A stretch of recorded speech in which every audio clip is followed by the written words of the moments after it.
Bagaimana cara tayamum jika ada sebagian anggota wuduk berbalut dengan luka? Baik. Anggota wuduk berbalut dengan luka. Contoh kepala lah. Kepala dia kena balut. Bini dia balut dengan pelayar.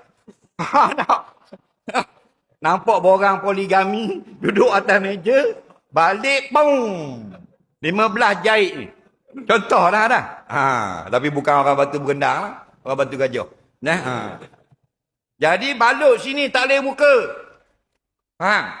Siapa yang tidak boleh mengenakan air pada anggota wuduk kerana apa? Kerana luka, takut rosak, takut keluar putus jahit atau tak boleh nak buka balutan, maka hendaklah mulakan wuduk mengikut tertib dulu. Contoh, tangan sebelah ni kanan tak boleh. Sini luka habis ni.